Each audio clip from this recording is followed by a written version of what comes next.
Cooper Flagg's going into a situation where, all right, it sucks that there's no Kyrie Irving next year because he tore his ACL, but you're going to play alongside Anthony Davis. It's not a bad partner to play with, right?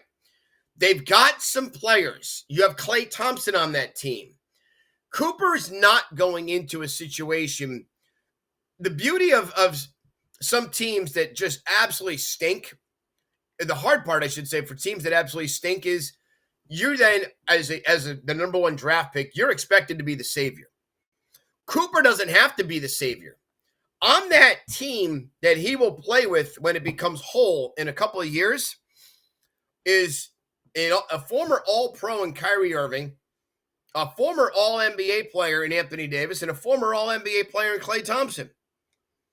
That's a good situation for the kid to be in. So by the time those three are done, Cooper is ready to take the reins of going, guys, thanks for showing me everything. I got this now. You are forgetting one simple aspect to all this. And I know you're not forgetting it. You're just kind of glossing over it for the moment here. Yeah. Do the Dallas Mavericks keep the pick?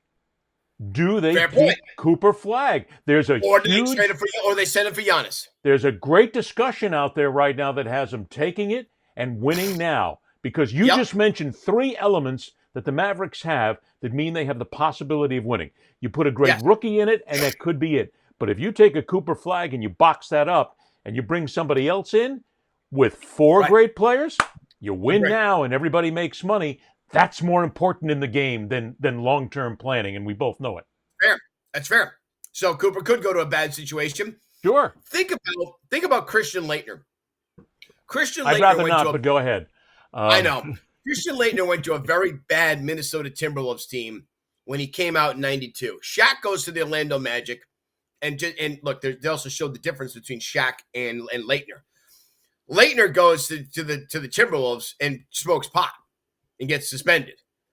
Shaq goes on and becomes one of the best players in the history of the game. Laettner was in a bad situation, and that's where going to a bad situation doesn't help a young player. So if Cooper Flagg can go to Dallas, if Dallas keeps the pick, great spot for him. If he goes to San Antonio, great spot for him.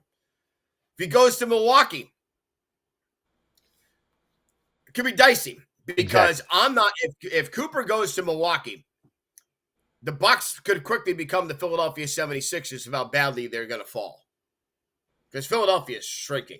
Well, and they stink. And then what we're bringing up here is the basic element of what happens in drafts at any level. It's not where you get picked. It's whom you get picked by, who the coach is, who the surrounding players are, how good you can be, how much you have to be counted on, what kind of number in the offense or the defense you're expected to undertake at that point in your rookie season. It's all about, and I hate to say this, and I'm just going to make this very quickly. I go back again to the 7-quarterback draft in the National Football League where Dan Marino fell to the last quarterback picked.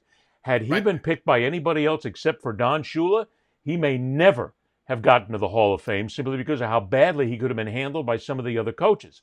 Did he win a Super Bowl? No. But he became one of the legendary players in the NFL because he had Shula. He also lost in the Super Bowl and never made it back to the Super Bowl because of Don Shula. And I can say that because I was friends with Shoes for many years. But it still is where you wind up. So if I'm Cooper Flagg right now, I'm going, oh, holy crap, please don't trade me. Oh, God. I know. Yep. Please don't trade me. I'm with you. But the possibility exists. And that means he may never become the player that he could be. That's all circumstance. Yes? I agree.